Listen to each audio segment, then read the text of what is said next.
가기사는 증시 각도기. 안녕하세요. 증시 각도 TV 시청자 여러분, 투자자 여러분, 도기말 여러분, 그리고 10만 금융전사 여러분 모두 반갑습니다. 12월 8일 월요일 아침에 밝았습니다. 주말 잘 보내셨는지요? 주말은 차가움과 따뜻함이 동시에 있었던 시간이 아닌가 싶습니다. 오늘도 뭐 그렇게 덥진 않네요.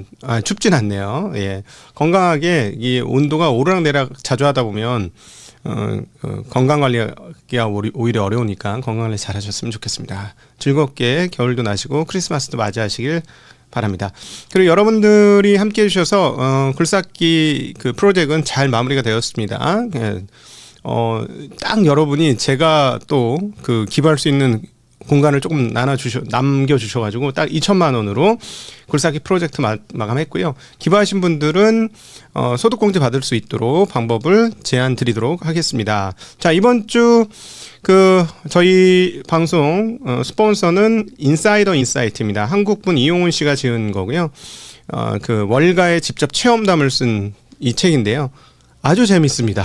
아주 재밌고 제가 이제 이 광고 때문에 책을 더 열심히 읽어요. 그래서 좀 어떤 측면에서 가혹한 면도 있고 한 일주일에 2권씩 읽어야 되니까 좀 가혹한 면도 있고 근데 좋은 것도 있더라고요. 여러분들한테 양서를 소개해 줄 수 있다라는 측면은 그건 굉장히 좋은 것 같습니다. 이 책 한국판 마이클 루이스가 나왔다라고 표현해도 과언이 아니고요.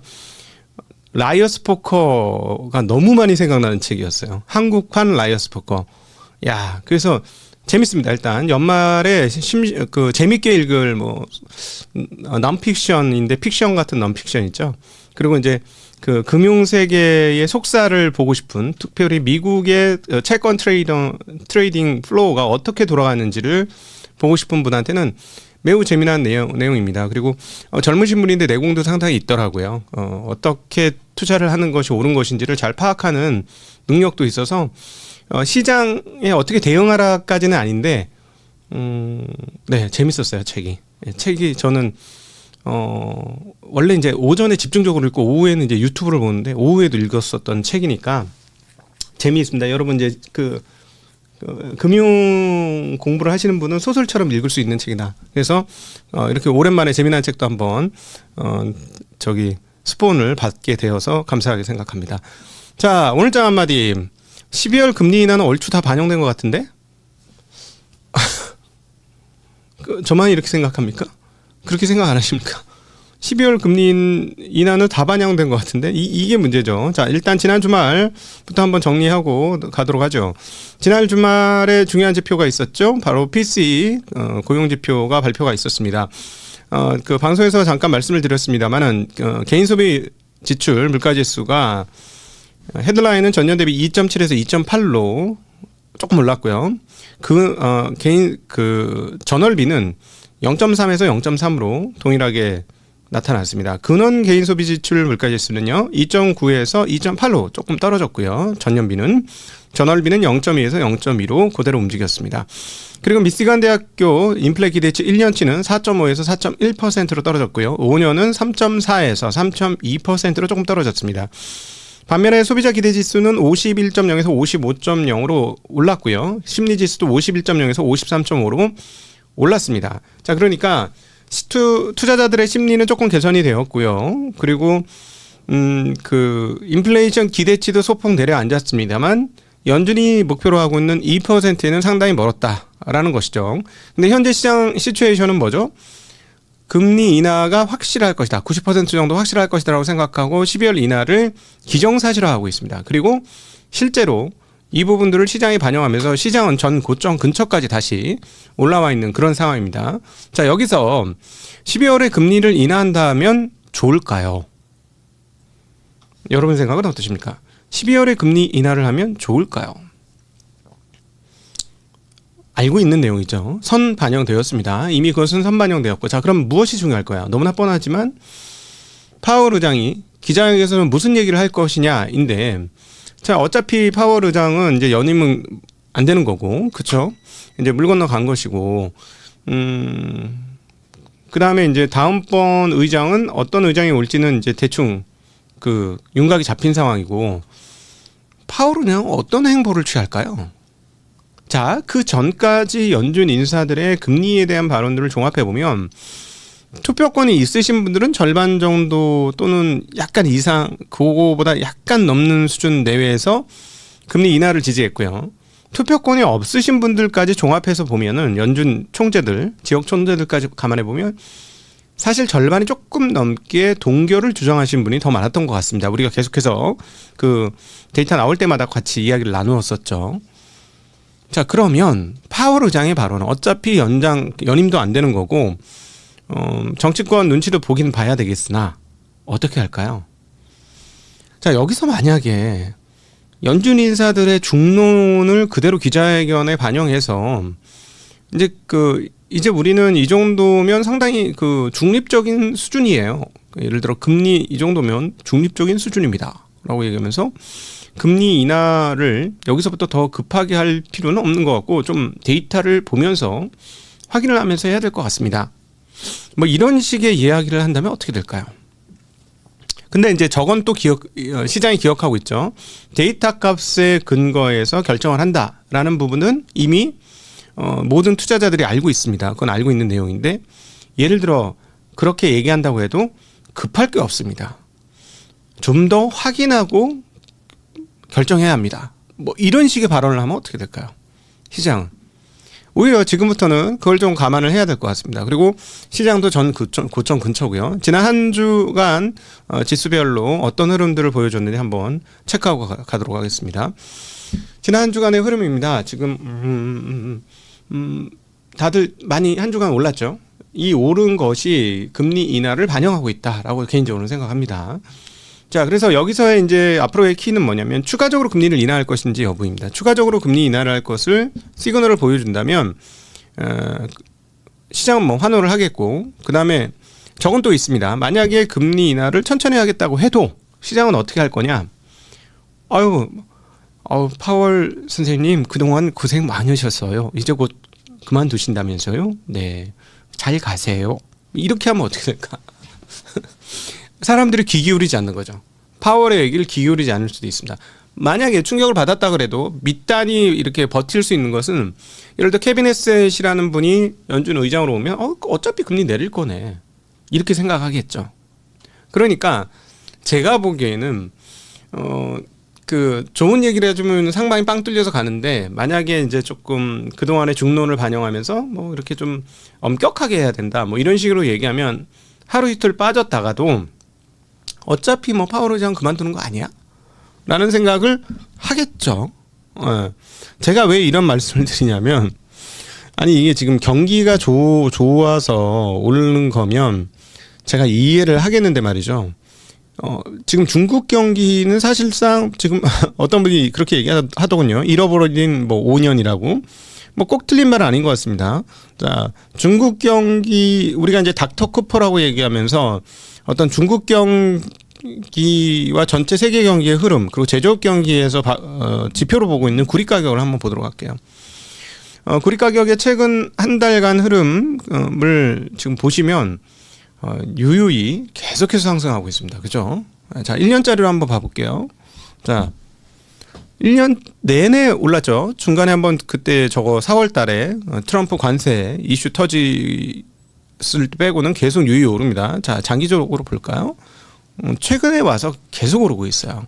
근데 최근에 와서 경기가 좋아졌느냐를 보면 지금 저 왼쪽에 보면 2022년도에 뚝 떨어졌습니다. 경기 나쁠 때 떨어졌고요. 그 다음에 이제 2024년도 후반에 경기 뭐 그냥 썩 좋지 않고 회복되는 거 잘 안 보이니까 좀 떨어졌단 말이죠. 그 다음에 올라옵니다. 물론 AI 데이터 센터 값으로 인해서 올라오는 걸 수는 있죠. 그죠? 그러면 24년도엔 왜 빠졌냐고. 데이터 센터 그때는 안 지었냐고. 그죠? 물론 이슈가 돼서 뭐 더 눈에 띄는 거긴 합니다만. 지금 그러고 이게 이제 구리값만 그러면 그냥 그러려니 하는데 최근에 이제 은은 아예 투기적인 방향으로 간 것 같고 그 최근 흐름에서 절대 진짜 안 올라야 되는 저 원자재 중에 하나가 이제 알루미늄 같은데 얘도 슬금슬금 올라 지금 금값 은값 오른 다음부터 얘도 슬금슬금 오르고 있어요. 자, 그래서 어떤 거냐? 저는 원자재에서 이걸 반영하고 있는 것 같습니다. 지금 미국은 새로운 연준 의장을 만나게 될 경우에 금리를 더 낮출 것이고, 금리를 더 낮추면 인플레이션은 더 심해질 거다, 달러 기준으로. 그 생각을 시장이 좀 반영하고 있는 거 아닌가라는 생각이 듭니다. 자, 그래서 안타깝게도 계속적으로 돈 가치는 끊임없이 떨어지고 있는 그런 상황이고요. 반면에 이제 한국은 지금 통화 때문에 지금 난리죠. 원화 환율이 너무 약세가 계속 되다 보니까 일단 이제 원화 환율을 지금 어떻게 되는지 한번 보고 올게요. 달러 인덱스와 원화 환율을 같이 보겠습니다. 달러 인덱스가 떨어졌음에도 불구하고 원화 환율이 별로 떨어지지 않았습니다. 그래서 원화가 계속 상대적 약세를 보여주고 있고요. 일본 엔화는 초약세를 보여주다가 일단 155엔까지 내려오면서 숨고르기를 하고 있는 모습 확인할 수 있고, 위안화는 계속해서 강세입니다. 그래서 지금 지난 한 주간의 흐름에서는 동북아 3국 통화 중에서 원화가 제일 약세인 흐름을 보였다. 그래서 950원, 100엔당 950원 근처까지 오르는 거니까 이건 확실한 약세고요. 그리고 이창용 한은 총재도 언급을 했다시피 이제 드디어 그런 언급이 나왔다는 것 자체가 그동안에는 별로 신경 안 쓰는 정도 수준이었는데, 최근의 원화값은 제어 안 되는 약세가 나타났다라고 볼 수 있겠어요. 그러니까 뭔가 약세 쪽에 something이 나타난 게 맞아요. 지금 원화는. 그래서 지목된 게 해외 투자가 지목이 된 거죠. 근데 뭐 무역 수지보다 더 많이 돈이 투자가 되니까 당연히 지목되는 게 맞는 것 같습니다. 여기서 이제 1번 어떻게 될 거냐 한번 보면요. 지난주에 기아라 미노루 관방장관이 우리는 외환시장에서 목격되고 있는 일방적이고 급격한 움직임에 대해 우려하고 있다. 정부는 필요하다면 투기적인 움직임을 포함해 외환시장에서의 과도한 변동과 무질서한 움직임에 적절하게 대응할 의향이 있다라고 언급을 했습니다. 어쨌든 뭐 이렇게 언급보다는 일본이 금리를 올릴 거냐 중요한데, 이제 곧 발표가 되니까요. 이번에도 금리를 못 올리면 어떻게 되지, 일본이? 근데 올리겠죠? 네, 올릴 것 같긴 합니다. 이번 워낙 많이 깔아놨어요, 올리기 위한. 그래서 이번에 올리면 원화가 같이 가는지 방향을 봐야 되는데, 지난 한 주간은 항상 우리가 보았듯이 940원에 픽스했던 엔화 100엔당 940원에 픽스했던 원화가 약간 밀리는 흐름들을 보여줘서 그게 이제 지난 한 주간 특징이었다라고 볼 수 있겠고, 금리를 저쪽은 인하하고 우리는 금리 인하를 안 하고 동결을 했잖아요. 그래서 금리 격차가 이제 이쪽이 낮아지면서 좁혀드는 거잖아요. 이건 원화 강세 요인 맞습니다. 이건 분명히 원화 강세 요인이에요. 자, 그런데도 불구하고 강세가 안 된 상황은 외국으로 돈이 많이 빠져나가겠다라는 게 한국은행의 진단입니다. 뭐 그래서 이제 거기에 대해서 이제 걱정하는 부분 때문에 엄청난 논란이 됐었죠, 지난주에. 뭐 저는 개인적으로 조금 뭐 그런 우려는 합리적으로 개인적으로 할 수 있다고 생각합니다. 한국은행 총재로서 걱정하는 마음으로 할 수는 있다고 생각하는데, 거기에서 뭐가 모자랐냐면 한은 총재가 그렇게 우려하는 것 자체가 문제는 아닌 것 같고요. 뭐가 문제냐면 왜 그런 사태가 왔는지에 대한 얘기가 없었기 때문에 그게 문제가 된 거예요. 그러니까 한국 시장에 왜 한국 사람들이 투자를 안 하고 미국 시장을 왜 쿨하게 여기는지에 대한 구조적 진단이 없었기 때문에 그렇습니다. 우리는 끊임없이 얘기했어요. 근데 제가 진짜 요즘에 미국 시장으로 돈 빠져나가는 거 보고 너무 놀란 게, 와, 이거 한 1년만 늦었으면 한국은 주식시장이 고사됐겠다라는 생각이 듭니다. 자, 지난주에 IPO 관련해서 매우 큰 IPO가 하나 있었습니다. 중국의 무어스레드라는 회사가 상장을 했죠. 무어스레드는 엔비디아 출신이 만든 회사이고요. 그러다 보니까 중국에서 엔비디아 같은 GPU 칩을 만들 수 있는 팹리스다라는 기대감이 엄청납니다. 그러다 보니 상장이 됐는데, 상장 시작하자마자 한 400% 올랐어요. 어마무시하게 주가가 올랐고 수십억 달러가 되는 자금을 동원을 했습니다. 자, 여러분, 원래 주식시장은 기업들의 자금 조달 창구가 맞아요. 원래는 기업들의 자금 조달 창구가 뭐가 있습니까? 내 돈. 첫 번째 내 돈 있고, 그 다음에 내 돈으로 하는데 뭔가 엑셀러레이팅을 하려면 어떻게 해야 돼요? 예를 들어 좋은 인재를 하나 뽑기 위해서 돈이 더 필요할 수도 있잖아요. 그러면 엑셀러레이트를 위해서 돈이 필요한데, 그럼 어디? 은행이 있고요. 또 주식시장 상장 이게 있죠. 그렇죠? 은행에서 돈을 빌리는데 예를 들어 벤처 같은 쪽에서 돈을 빌릴 수 있겠어요? 데이터 값이 하나도 없는데. 저희 회사는 말입니다. 저희 회사는 저희가 이제 회사를 인수했거든요. 이건 이제 여러분들 아는 비밀로 하세요. 인수했는데 그 전에 재무제표가 3년간 안 좋았어요. 3년간 재무제표가 안 좋고 올해는 재무제표가 좋아요. 올해는 재무제표가 좋은데 3년간 안 좋은 것 때문에 은행 거래가 잘 안 돼. 그래서 깜짝 놀랐어. 아니, 저희 현금 많은데 왜 그러세요? 현금 저희 현금 이만큼 있잖아요. 왜 그러세요? 막 이랬는데도 안 돼. 그래서 현금을 보관한 은행하고 거래가 됐습니다. 거기는 보고 있으니까. 네.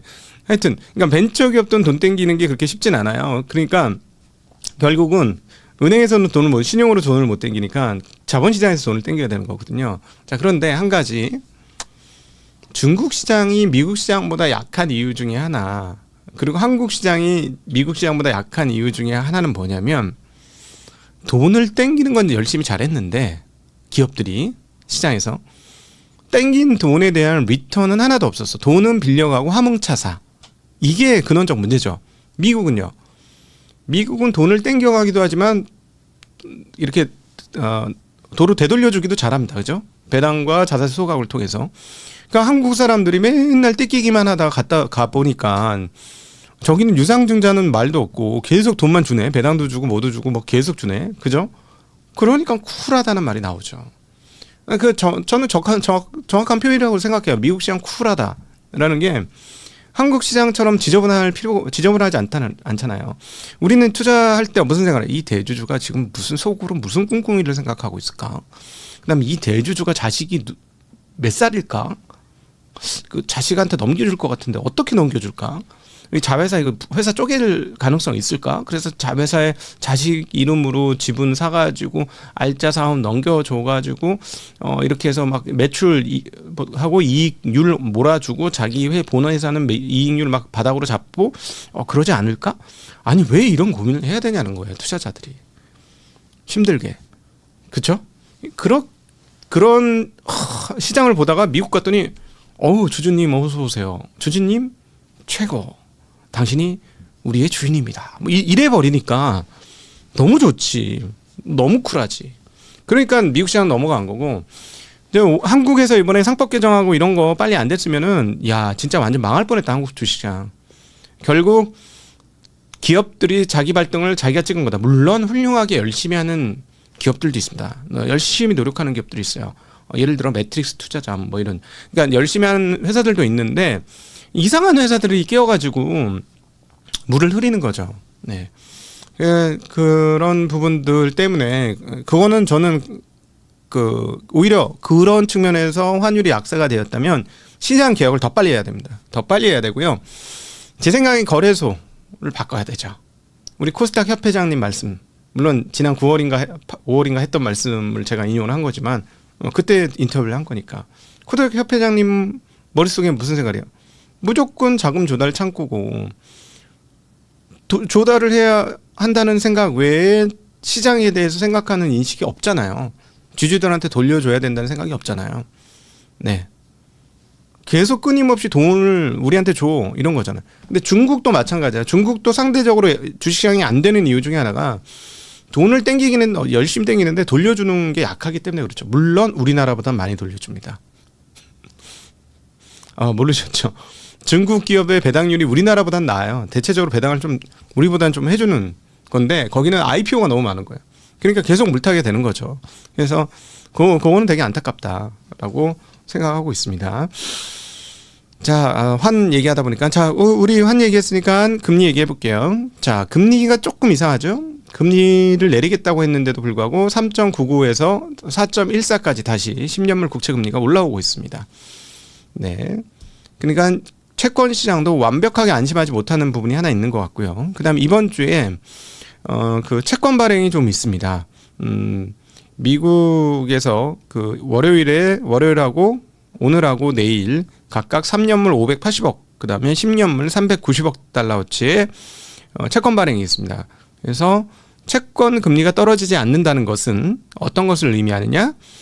시장은 인플레이션에 대해서 걱정하고 있다라는 것을 의미한다. 채권 시장의 금리가 내려가지 않는 것, 기준금리가 내려감에도 불구하고 특별히 장기물 쪽에서 내려가지 않는 것은 인플레이션에 대해서 안심하지 못하기 때문이다. 여전히 미국은 인플레이션이 심할 수 있다라는 걱정을 하기 때문에 그런 것이다라고 보시면 될 것 같습니다. 자, 이제 원자재 가격 한번 볼게요. 자, 원자재 가격 아까 구리를 아예 차트로 따라 보여드렸습니다만 계속 꾸준히 올라가면서 9,000달러 하던 게 이제 어느덧 거의 20% 올랐어요. 예, 20% 올랐습니다. 최근에만 많이 올랐고요. 그 다음에 이제 유가는 지금 그 우크라이나 러시아 전쟁의 휴전이 쉽지 않을 수도 있다라는 생각을 시장이 하는 것 같습니다. 지난주에 잠깐 말씀드렸습니다만은 그 유럽 G7 국가가 러시아에 대해서 어떤 제한을 가하기로 했죠. 예, 그래서 뭐였더라? 운송 서비스 제공을 금지하는 방안을 논의하고 있다는 보도로 유가가 올라갔습니다. 그래서 휴전이 안 될 거, 휴전이 될 것 같으면 좀 떨어지고 하는데요. 근데 휴전이 참 쉽진 않죠. 그 우크라이나 입장에서는 아직도 절반 이상은 전쟁을 계속 수행해야 된다고 생각을 하는 것 같고요.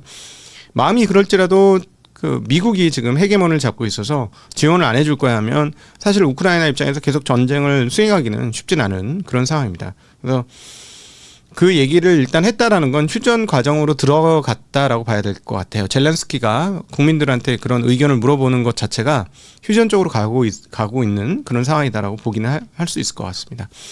자, 이번 한 주 그 데이터 값에서 제일 중요한 거는 10일 있을 그 FOMC의 금리 인하가 있고요. 그 다음에 이제 월요일은 뉴욕 연의 기대 인플레이션이 있고, 그 다음에 화요일에 ADP 민간 고용하고 졸지 구인 이직 보고서가 나옵니다. 요거 어떻게 되는지도 향후를 가늠할 때 굉장히 중요한 포인트가 될 것이다라고 생각합니다. 자, 그 다음에 또 하나 이제 지금 미국 시장을 그러면 어떻게 봐야 되냐면 이번 주와 다음 주 사이에는 금리 결정에 따라서 시장이 좀 영향을 받을 수 있을 것이다. 그러면은 아까 말씀드렸듯이 금리가 인하가 안 된다고 생각을 할지라도 향후에 어차피 뭐 의장 바뀌면 또 할 걸 이러면서 이제 충격을 수습할 거고요. 시간이 지나면. 그다음에 계속 금리를 내려주겠다 하면 한번 세게 오른 다음에 이미 오른 부분이 있으니까 그 내년도 몇 번 내릴 거냐에 따라서 많이 상방은 바뀌겠죠. 근데 인플레이션이 그럼에도 그렇고 그다음에 그럼 미국 시장에서 뭘 봐야 되냐? 역시나 한 주간 내내 말씀드렸듯이 AI 쪽에서 분위기는 계속 끌고 가고 있다. 그래서 AI 빼고 생각하기는 좀 어렵다라고 볼 수 있겠고, 심지어 가스 가격이 계속해서 오르는 거 확인할 수 있습니다. 가스 가격 한번 보도록 할게요. 미국 가스 가격이 올라요. 유럽 가스 가격은 안 오르는데.